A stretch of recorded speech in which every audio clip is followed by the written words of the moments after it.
வணக்கம் நேயர்களே, இது ஷர்மிளா டாக்கீஸ். நான் உங்கள் டாக்டர் ஷர்மிளா.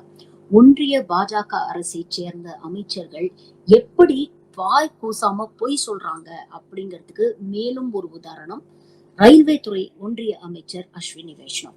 2 நாள் முன்னால இன்டெகிரல் கோச் ஃபேக்டரியில ஆய்வு செய்யறதுக்காக இவர் வராரு. அப்போ ஒரு பிரஸ் மீட் நடக்குது. அந்த பிரஸ் மீட்ல தூத்துக்குடிக்கும் மதுரைக்கும் இடையே அந்த பிராட்கேஜ் அமைக்க போறீங்களே அருப்புக்கோட்டை வழியா, இந்த ப்ராஜெக்ட் எந்த நிலைமையில இருக்கு அப்படின்னு ரிப்போர்ட்டர்ஸ் கேக்குறாங்க. அதற்கு வாய் கூசாம, இல்ல இந்த ப்ராஜெக்ட நாங்க நிறுத்தி வச்சுட்டோம், இந்த ப்ராஜெக்ட் எங்களுக்கு தேவையில்லை அப்படின்னு தமிழக அரசு எழுத்துப்பூர்வமாக எங்களுக்கு தெரிவித்தது. இதை அடுத்து இந்த ப்ராஜெக்டை நாங்க கைவிட்டுட்டோம் அப்படிங்கிற ஒரு பொய்யை சொல்லியிருக்கிறாரு. இன்னைக்கு அமைச்சர் சிவசங்கர்ல இருந்து ஆரம்பிச்சு முதலமைச்சர் மு.க.ஸ்டாலின் அவர்கள் வரைக்கும் இதற்கான தெளிவான விளக்கத்தை ஆதாரங்களோட வெளிப்படுத்தி இருக்கிறாங்க. First and foremost chronology wise Amit Shah சொல்ற மாதிரி வரிசையா என்ன நடந்தது சம்பவங்கள் அப்படிங்கிற நீங்க கோர்வையா பாத்தீங்கன்னா, இந்த ஒன்றிய அரசு எந்த அளவுக்கு போய் சொல்லி தமிழ்நாட்டை வஞ்சிக்குது அப்படிங்கிறது புரியும். ஏற்கனவே தெற்கு ரயில்வேக்கு போதுமான நிதியை ஒதுக்குறது இல்லை அப்படிங்கிற ஒரு குற்றச்சாட்டை தொடர்ந்து எம்பி கனிமொழியில் ஆரம்பிச்சு பல எம்பிக்கள் நாடாளுமன்றத்துல பிரசன்ட் பண்ணியிருக்கிறாங்க. இதெல்லாம் தொடர்ந்து கடந்த 2024 நாடாளுமன்ற தேர்தலுக்கு முன்னால பாத்தீங்கன்னா இடைக்கால பட்ஜெட் வருது. இந்த இடைக்கால பட்ஜெட்ல ஒன்றிய அரசு மதுரை டு தூத்துக்குடி வயா அருப்புக்கோட்டை இந்த 143.5 கிலோமீட்டருக்கு மொத்தமா 100 கோடி ஒதுக்கி இருக்கிறதா இவங்க அறிக்கை வெளியிட்டிருக்கிறாங்க. இதுக்கப்புறம் தேர்தல் நடந்துச்சு. தேர்தல்ல பாஜக ஒத்த சீட்டு கூட இங்க வாங்கல இல்லையா? அதுக்கப்புறம் ரிவைஸ்டு பட்ஜெட் வெளியிடும் பொழுது இதே மதுரை டு தூத்துக்குடி வயா அருப்புக்கோட்டை இந்த பிராட்கேஜ் லைனுக்கு 100 கோடின்னு ஒதுக்கி இருந்த அந்த பட்ஜெட்டை அப்படியே குறைச்சு 18 கோடியா ஆக்கியிருக்காங்க. அந்த ஸ்கிரீன்ஷாட்டையும் ஷேர் பண்றேன், நீங்க பாருங்க.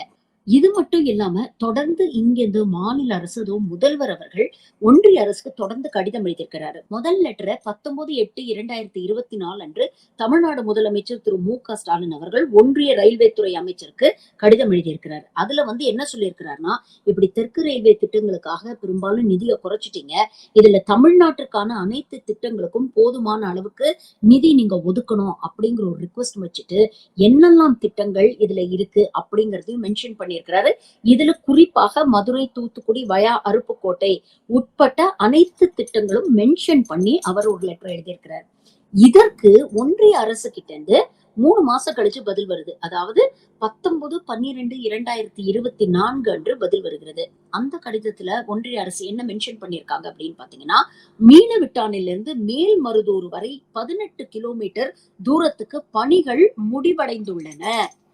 மீதமுள்ள பகுதிகளில் சரக்கு போக்குவரத்து அதிகமாக இருக்காது என்பதால் இத்திட்டத்தினை நிறுத்தி வைப்பதாக தெரிவிக்கப்படுகிறது அப்படின்னு எழுதியிருக்கிறாங்க. யாரு சொல்லியிருக்கிறாங்க?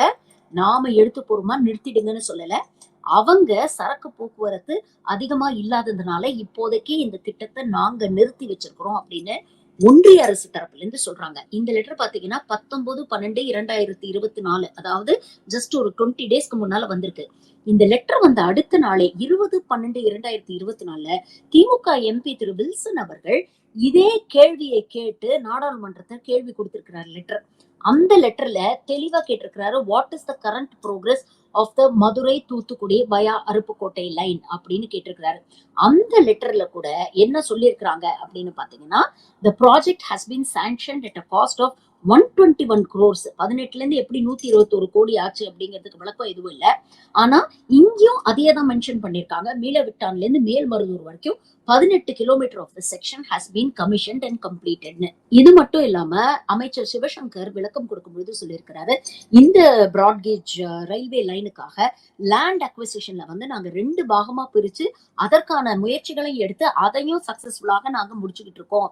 இவ்வளவு விஷயங்களை தொடர்ந்து மாநில அரசு செய்யும் பொழுது அப்பட்டமான ஒரு பொய். மாநில அரசு எழுத்துப்பூர்வமா இந்த திட்டம் எங்களுக்கு வேண்டாம்னு சொல்லிடுச்சு, அதனாலதான் நிறுத்தி வச்சிருக்கோம் அப்படின்னு ஒன்றிய ரயில்வே துறை அமைச்சர் அஸ்வினி வைஷ்ணவ் பிரஸ் கான்பரன்ஸ்ல வெளிப்படையா பொய் சொல்றாரு. இன்னைக்கு இந்தியாவுடைய எக்கானமியை டிரைவ் பண்ணிட்டு இருக்கிறதே பாத்தீங்கன்னா முக்கியமாக தெற்குல இருக்கக்கூடிய 5 மாநிலங்கள் தான். ஆனா இந்த 5 மாநிலங்கள், அதாவது தமிழ்நாடு, கேரளா, கர்நாடகா, தெலுங்கானா, ஆந்திர பிரதேஷ், இந்த 5 மாநிலங்களுக்கும் சேர்த்து வெறும் 27,336 கோடி தான் ஒன்றிய அரசு ஒதுக்கி இருக்கு.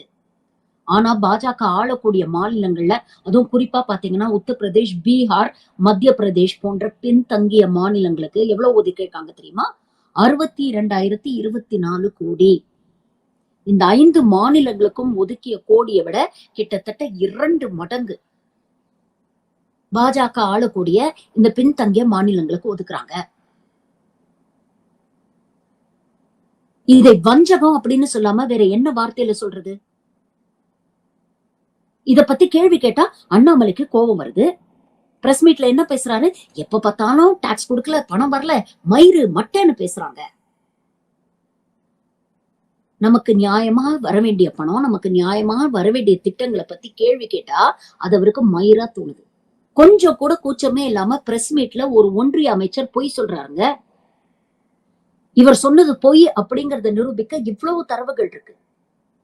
அப்ப என்ன தைரியத்துல இவங்க பொய் சொல்றாங்க? நாம என்ன சொன்னாலும் யாரும் நம்மள எதுவும் செய்ய முடியாது அப்படிங்கிற ஆணவமும் அலட்சியமும் தானே. ஒரு சின்ன பிரஸ் மீட்ல எவ்வளவு பெரிய பொய்ய ஒரு ஒன்றிய அமைச்சர் சொல்றாரு அப்படிங்கறத யோசிச்சு பாருங்க. அப்போ ஒரு ஒன்றிய அமைச்சரே ஒரு முழு பூசணிக்காவை சோத்துல மறைக்கிற அளவுக்கு பொய் சொல்றாருன்னா, இங்க இருக்கக்கூடிய நண்டு சிண்டெல்லாம் எவ்வளவு பொய் சொல்லும்?